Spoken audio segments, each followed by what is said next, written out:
poverty, protecting the planet and prosperity for all by 2030. And Daniel will continue with the roles played by ICT in the agriculture sector. Thank you so much for the introduction.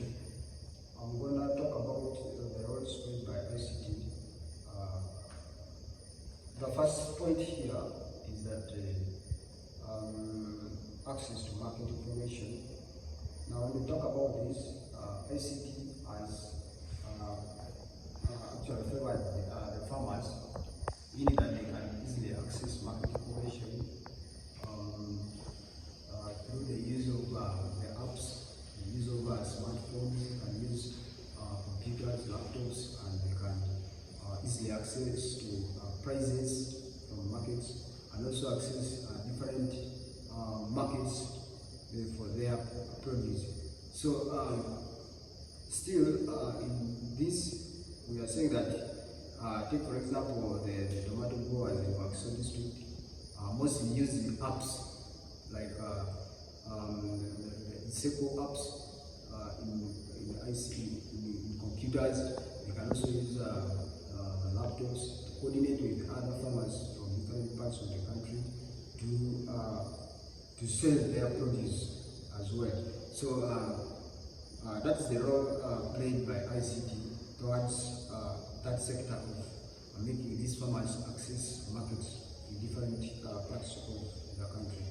Then, without Dima, allow me to continue with the second point, that is extension of services and knowledge sharing. Now here,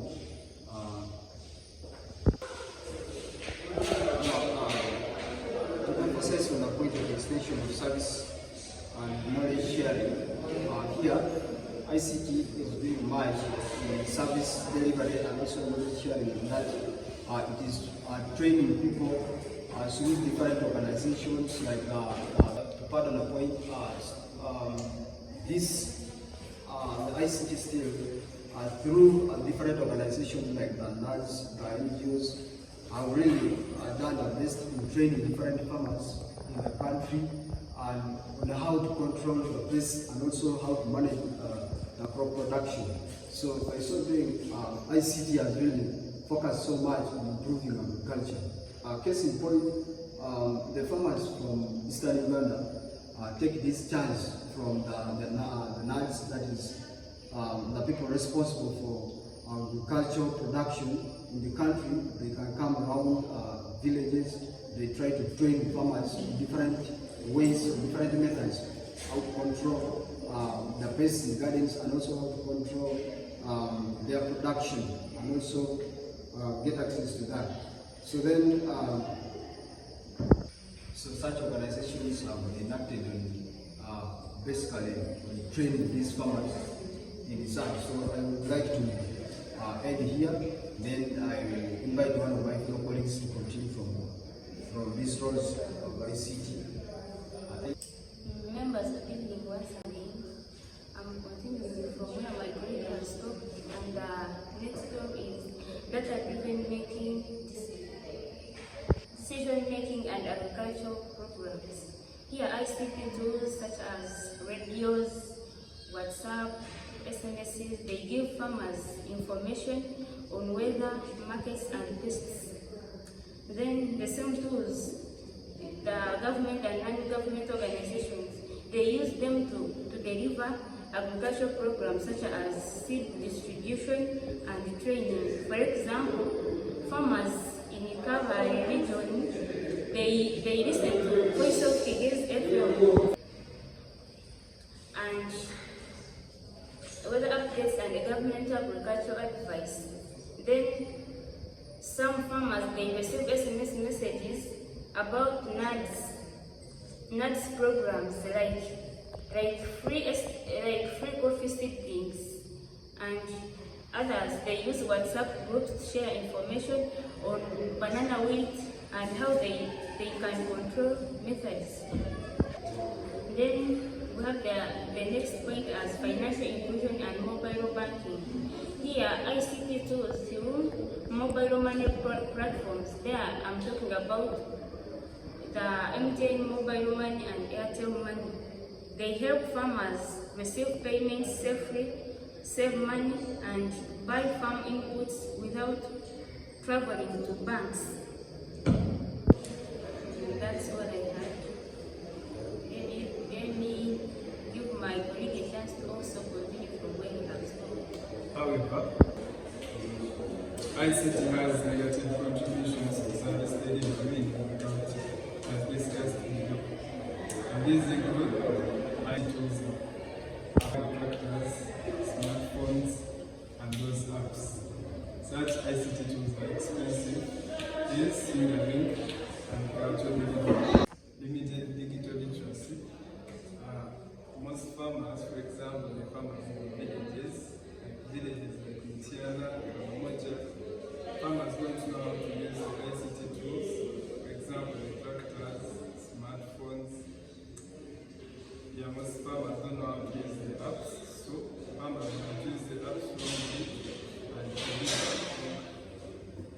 deliver agricultural products to the economy. My third point is poor internet and network connectivity.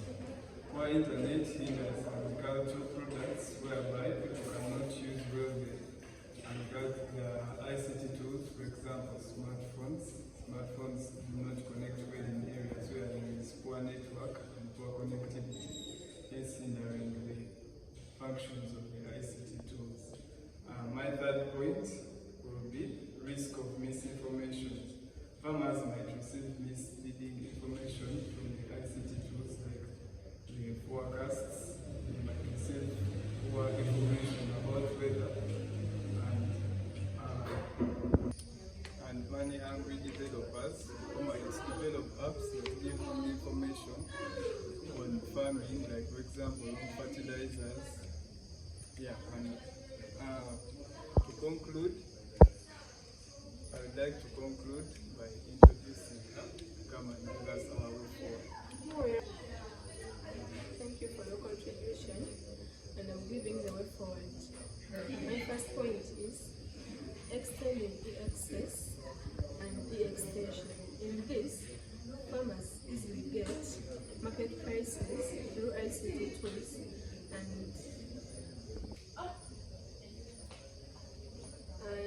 mobile technology. For example, Macagric Uganda helps farmers in sending SMS messages to them to know about the pesticide and new fertilizers on the market. Strengthening data-driven decision making. In this, ICT tools help to analyze, collect, and distribute. They distribute real-time agricultural data. For example, LandViewEdge Nuru, which is an AI-powered app which helps farmers to take pictures of their crops and other farm produces, put them on market for easy access for buyers. Thank you. So in conclusion, ICT has done a great role in lifting agriculture in Uganda. That is the provision of service and agricultural development, as discussed above, but also it has some of the negative effects towards agriculture still. So that's when we brought in the however part to discuss those negative effects of ICT in service delivery in agriculture. So, but still, as a country, agriculture, ICT has lifted agriculture into a higher standard. That's when we discussed about it is important when you say that the ICT has tried to bring service delivery in agriculture nearer to the farmers, and also the farmers can easily access market, they can access market prices, the demands and the contacts of their buyers. So by so doing, we find out that ICT has played a great role in lifting agriculture as a sector. So thank you so much, my fellow colleagues, for the maximum cooperation, discussing until we meet again. Thank you.